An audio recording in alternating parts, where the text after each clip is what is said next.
ಪ್ರಿಯ ವೀಕ್ಷಕರೇ, ಬೆಸ್ಕಾಂ ಅಧಿಕಾರಿಗಳ ಬೆನ್ನಿಗೆ ಕಾಕಿಪಡೆ ಸಂಗ್ರಾಮ ಟಿವಿಯ ಸಂಗ್ರಾಮ ಬೇಟೆ ವಿಶೇಷ ಕಾರ್ಯಕ್ರಮಕ್ಕೆ ಸ್ವಾಗತ. ನಾನು ನಿಮ್ಮ ರಮೇಶ್ ಅಕ್ಕೂರ್.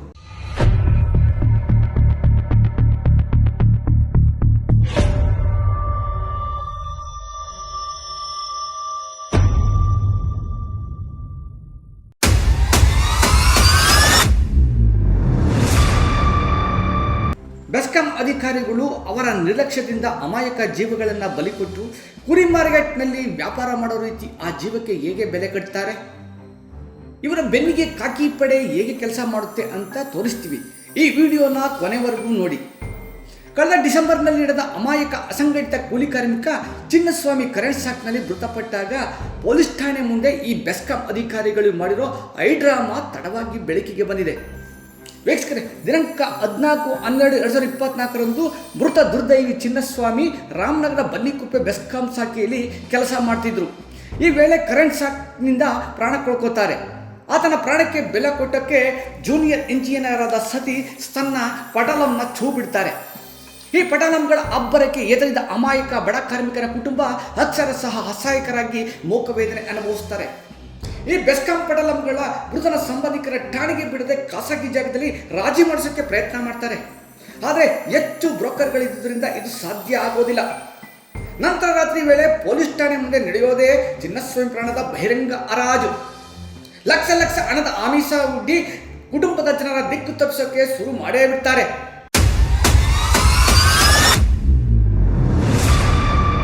ಆಕ್ಚುಲಿ ಇಲ್ಲಿ ಗುತ್ತಿಗೆದಾರನು ತಪ್ಪಲ್ಲ, ಇಂಜಿನಿಯರ್ ತಪ್ಪಲ್ಲ, ಈ ಲೈನ್ ಮಂದೇ ತಪ್ಪ, ಇದು ಹೋಗಿದ್ದು ಅಂತ ತಪ್ಪ ನಮಗೂ ಗೊತ್ತಿಲ್ಲ. ಇನ್ವೆಸ್ಟಿಗೇಷನ್ ಮಾಡಿದಾಗ ಸಾಹೇಬ್ರು ಅಲ್ಲಿ ಸ್ಪಾಟ್ಗೆ ಹೋಗಿ ಯಾವ ಲೈನ್ ಬಿಟ್ಟಕ್ಕೆ ಹೋಗಿ ಯಾವ ಲೈನ್ ಬಿಟ್ಟವನೇ ಏನು ಅಂತ ಇನ್ವೆಸ್ಟಿಗೇಷನ್ ಮಾಡಿದಾಗ ಪಡೆದವ್ರು ನಾವು ಏನು ದಾಖಲಾತಿ ಕೊಡ್ತೀವಿ, ಏನು ಸಾಕ್ಷಿ ಕೊಡ್ತೀವಿ ಅದ್ರ ಮೇಲೆ ಡಿಪೆಂಡ್ ಆಗ್ತದೆ. ಆ ಲೆವೆಲ್ ಕೊಡೋಕ್ಕಿಲ್ಲ ನೋಡಪ್ಪ. ಅಸೋಸಿಯೇಷನ್ ಮಾಮೂಲಿ ಇವರೆಲ್ಲ ಆ ಗುತ್ತಿಗೆದಾರ ಮತ್ತು ಇವರು ಸೇರಿಸ್ಕೊಂಡು 5 ಲಕ್ಷ ಕೊಡೋಕೆ ಬೆಳೆಯಿದ್ದಾರೆ. ಹ್ಞೂ ಅಂದರೆ ಬಗೆಹರಿಸ್ಕೊಡಿ, ಇಲ್ವಾ ನೀವೇನು ಹೇಳಿದ್ರಿ ನಾನು ಹೇಳೋದು ಕೇಳಪ್ಪ. ನಾನು ಹೇಳೋದು ಹೇಳು, ಚಾಮರಾಜನಗರ ಬಿಟ್ಬಿಡೋದನ್ನ, ಇದು ರಾಮನಗರ. ನಾನು ಹೇಳೋದು ಅರ್ಥ ಅಂದ್ರೆ 20 ಲಕ್ಷ ಕೊಟ್ಟಿದ್ದಾರೆ ಅಲ್ಲಿ. ಚಾಮರಾಜನಗರದ್ದು ಬೇರೆ ಇನ್ಸಿಡೆಂಟ್ ನಡೆದಿರ್ತದೆ, ನಮ್ಗೆ ಗೊತ್ತಿಲ್ಲ. ಇದು ಇನ್ಸಿಡೆಂಟ್ ನಡೆದಿರ್ತಕ್ಕಂಥ ಆಮೇಲೆ ನಾನು ಉದಾಹರಣೆ ಕೊಡ್ತೀನಿ. ನನ್ನ ಬಾಮ ಇದನ್ನ ಚಿಕ್ಕಪ್ಪನ ಮಗ ಸ್ವಂತ ಕೇರ್ ಬೀದಿಲಿ ಇನ್ನೂ 1.5 ತಿಂಗಳಾಗಿಲ್ಲ. ಲೈನ್ ಮತ್ತೆ ನೋಡಿದ್ರಲ್ಲ ಪ್ರಿಯ ವೀಕ್ಷಕರೇ, 5 ಠಾಣೆ ಮುಂದೆ ಎಷ್ಟು ಧೈರ್ಯವಾಗಿ ದುಡ್ಡಿನ ಆಮಿಷ ಹೊಡ್ತಿದ್ದಾರೆ ಅಂತ. ಇದು ಇಷ್ಟಕ್ಕೆ ಮುಗಿಯೋದಿಲ್ಲ. ಸರಿ, ರಾತ್ರಿ 1 ಗಂಟೆವರೆಗೂ ಸತತವಾಗಿ ಪ್ರಯತ್ನ ಮಾಡಿ ಕಂತೆ ಹಣ ಜೋಡಿಸಿ ಫೋಟೋ ಶೂಟ್ ಮಾಡೇ ಬಿಡ್ತಾರೆ.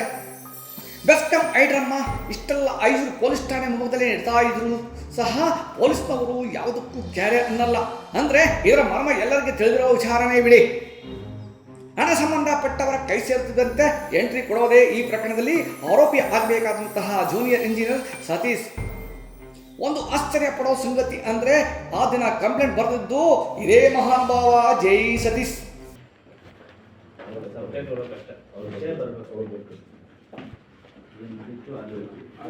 ಏನಾಯ್ತು, ಇವ್ರು ಏನ್ ಕೆಲಸಕ್ಕೆ ಹೋಗಿದ್ರು, ಅದೇನಾಯ್ತು, ಅವ್ರಿಗೆ ಏನ್ ಗೊತ್ತಾಯ್ತು,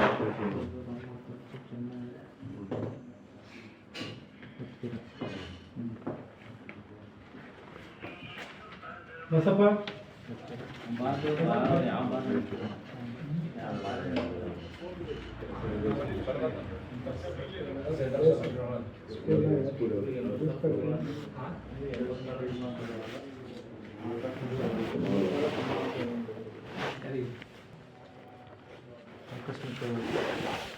ಆಕಸ್ಮಿಕವಾಗಿ ಮೃತಪಟ್ಟಿರ್ತಾರೆ ಅಂತ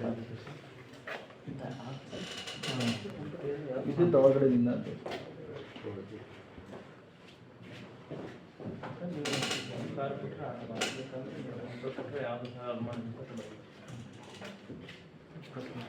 ಯಾಕಂದರೆ ಸಬ್ಜೆಕ್ಟ್ ನಾವು ಕೂಡ ಆಮೇಲೆ ನೀವೇ ಬರ್ತೀವಿ, ಆಮೇಲೆ ನಾವು ಹೇಳ್ತೀವಿ, ಆಮೇಲೆ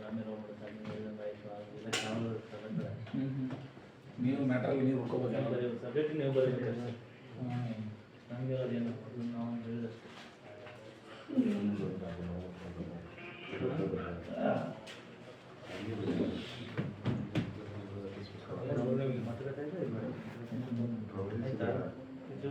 ಫ್ಲಾಟ್ನಿಂದ ಅದನ್ನು ಕ್ಲಿಯರ್ ಆಯ್ತಾ? ಕ್ಲಿಯರ್ ಆಯ್ತು.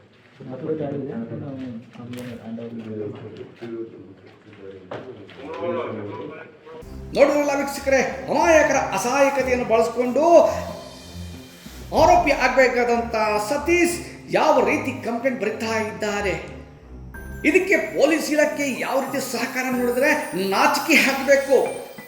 ಭಾರತೀಯ ನ್ಯಾಯ ಸಂಹಿತೆ 2023ರ 106ರ ಅಡಿಯಲ್ಲಿ ನಿರ್ಲಕ್ಷ್ಯದಿಂದ ಮರಣವನ್ನು ಉಂಟು ಮಾಡುವುದು ಎಂದೇ ಪರಿಗಣಿಸಿ ಸಂಬಂಧಪಟ್ಟ ಅಧಿಕಾರಿಗಳ ವಿರುದ್ಧ ಎಫ್ಐಆರ್ ಮಾಡಬೇಕಾದ ಪೊಲೀಸರು ಈ ಪ್ರಕರಣವನ್ನು ಯುಡಿಆರ್ ಮಾಡೇ ಬಿಡ್ತಾರೆ. ಕಾನೂನು ಕಾಪಾಡಬೇಕಾದಂತಹ ಪೊಲೀಸ್ ಅಧಿಕಾರಿಗಳು ಈ ಕೇಸ್ನಲ್ಲಿ ನಡ್ಕೊಂಡಿರುವ ನಡೆ ಇಡೀ ಸಮಾಜವೇ ತಲೆ ತಗ್ಗಿಸಬೇಕು. ವೀಕ್ಷಕರೇ, ಇಷ್ಟಕ್ಕೆ ಬಗೆಲ್ಲ ಈ ಚಿನ್ನಸ್ವಾಮಿ ಸಾವಿನ ವಿಚಾರ. ಸತ್ತ ವ್ಯಕ್ತಿಗೆ ನ್ಯಾಯ ಸಿಗಬೇಕು, ಅಧಿಕಾರಿಗೆ ಶಿಕ್ಷೆ ಆಗಬೇಕು ಅಂತ ದಲಿತ ಸಂಘಟನೆ ಮತ್ತು ಸಾಮಾಜಿಕ ಕಾರ್ಯಕರ್ತರು ಎಷ್ಟೇ ಅರ್ಜಿ ನೀಡಿದ್ರು ಪ್ರಯೋಜನವಾಗಿಲ್ಲ. ಬೆಸ್ಕಾಂ ಇಇ ಕಚೇರಿ ಮುಂದೆ ಪ್ರತಿಭಟನೆ ಮಾಡಿದ್ರು. ಇಇ HM ನಾಗರಾಜು ಮನಸತ್ವಕ್ಕೆ ಮಾನವೀಯತೆಗೆ ಬೀಗ ಹಾಕಿ ಕೂತೇ ಬಿಟ್ಟವ್ರೆ.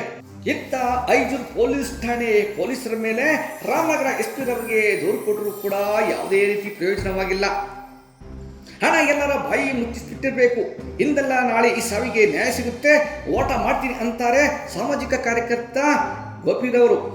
ಈಗಾಗಲೇ ಬೆಸ್ಕಾಂ MD SE ವಿರುದ್ಧ ಹೈಕೋರ್ಟ್ನಲ್ಲಿ ರಿಟ್ ಪಿಟಿಷನ್ ದಾವೆ ಹಾಕಿದ್ದು ಚಿನ್ನಸ್ವಾಮಿ ಸಾವಿಗೆ ನ್ಯಾಯ ಸಿಗುತ್ತೆ ಅಂತ ನಂಬಿಕೆ ಇಟ್ಟುಕೊಂಡಿದ್ದಾರೆ.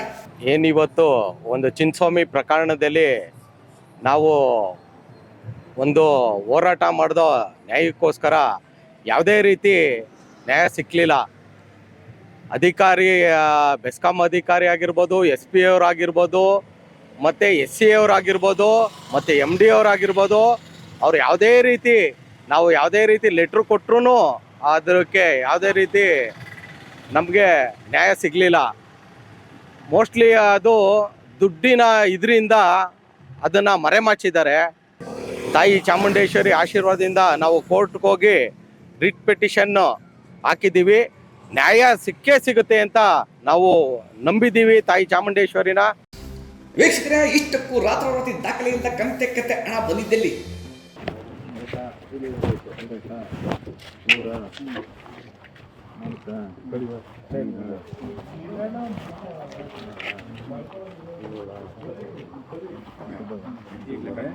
ಬರುತ್ತೆ.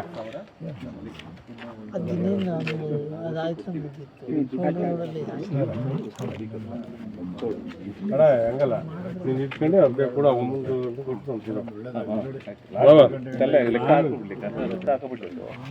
ಸರ್ ಎಲ್ಲರೂ ಇದೀವಿ.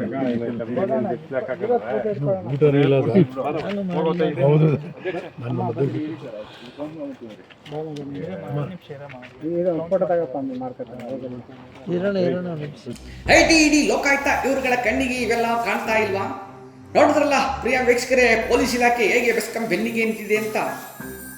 ಬೆಂಗಳೂರು ದಕ್ಷಿಣ ಜಿಲ್ಲೆಯ ಪ್ರಾಮಾಣಿಕ ದಕ್ಷ ಅಧಿಕಾರಿ ಎಂದೇ ಬಿಂಬಿತವಾಗಿರುವ ಖಡಕ್ SP R Srinivas Gowda IPS ರವರೇ ರಾಷ್ಟ್ರೀಯ ಮಾನವ ಹಕ್ಕುಗಳ ರಕ್ಷಣಾ ಪಡೆ ಭಾರತ ಸಂಘಟನೆಯ ಜಿಲ್ಲಾಧ್ಯಕ್ಷ ಮಧುಸೂದನ್ ರವರು ಪೊಲೀಸ್ ಇಲಾಖೆಗೆ ಸೂಕ್ತ ಮಾರ್ಗದರ್ಶನ ನೀಡುವಂತೆ ಮನವಿ ಮಾಡಿದ್ದಾರೆ. SP ರವರು ಈ ಮನವಿಯನ್ನು ಎಷ್ಟು ರೀತಿ ಪುರಸ್ಕಾರ ಮಾಡ್ತಾರೋ ಆ ಭಗವಂತನೇ ಬಲ್ಲ.